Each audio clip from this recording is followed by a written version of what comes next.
Hi, welcome to my channel. My name is Francis Wong, and today I'll be presenting my video on Teladoc, a leading telemedicine provider.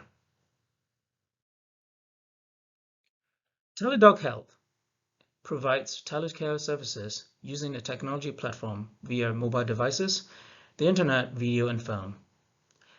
Its portfolio of services and solutions covers medical subspecialties from non-urgent episodic needs like flu and upper respiratory infections to chronic complicated medical conditions like cancer and congestive heart failure.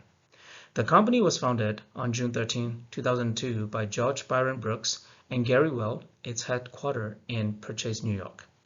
It acquired many companies over the years such as BetterHelp, Best Doctors, and Advanced Medical. It trades on NYSE. In 2019, it was active in 130 countries and served around 40 million members in 2021. Teladoc's competitors include NaviHealth, Lash Group, Amwell, MD Life, Providence Service Corporation, and ShareCare.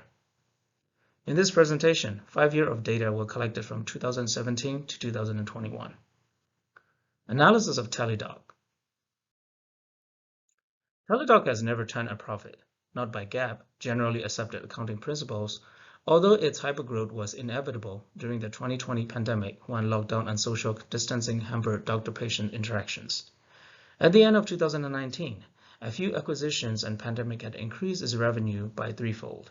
However, one of the causes of the negative profit margin was its high expense.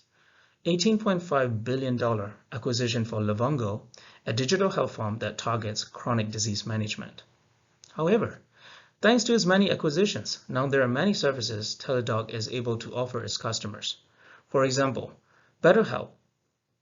Its direct consumer mental health offering has $700 million in revenue by 2020.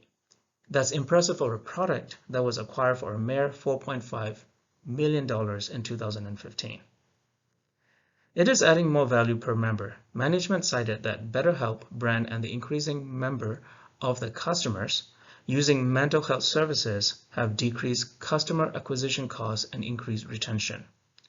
Together, it created both a high lifetime value per customer and increasing revenue per member per quarter.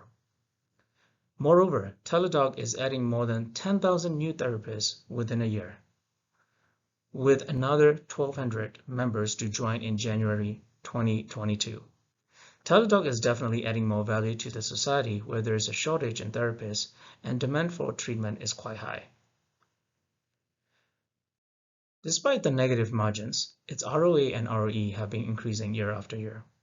The ROA, the indicator of how profitable a company is relative to its total assets, has been increasing from 2017 to 2021. And its ROE, likewise, the measurement of a corporation's profitability by revealing how much profit a company generates with the money shareholders have invested, is also increasing in the last 5 years.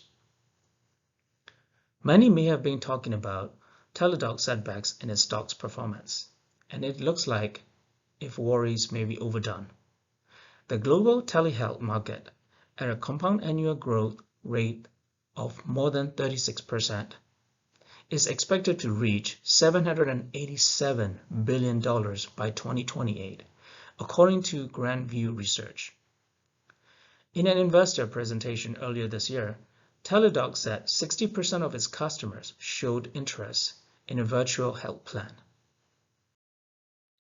Teladoc has made progress on growing members and revenue per member. It's likely to continue. Today, about 92 million US population have access to a Teladoc product.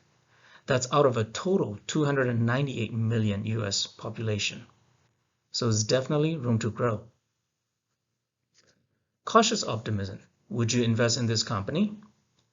Telehealth has proved a boom during the pandemic when it has helped physicians continue to treat patients and keep everyone safe. But while the technology offers many benefits and should have a permanent place in medicine, it cannot and should not replace in-person patient-doctor visits. Those visits create trust. Equally important, they allow a physician to detect problems that could never be detected in a Zoom meeting. This is the reason that after 2021, its stock has fallen back to its pre-pandemic level. Although the prospects of Teladoc are good, I will be cautiously optimistic to invest in this firm due to the nature of doctor-patient interactions requiring face-to-face interactions and attention rather than the virtual one. The demand for Teladoc services may never be as high as its hypergrowth back in 2020.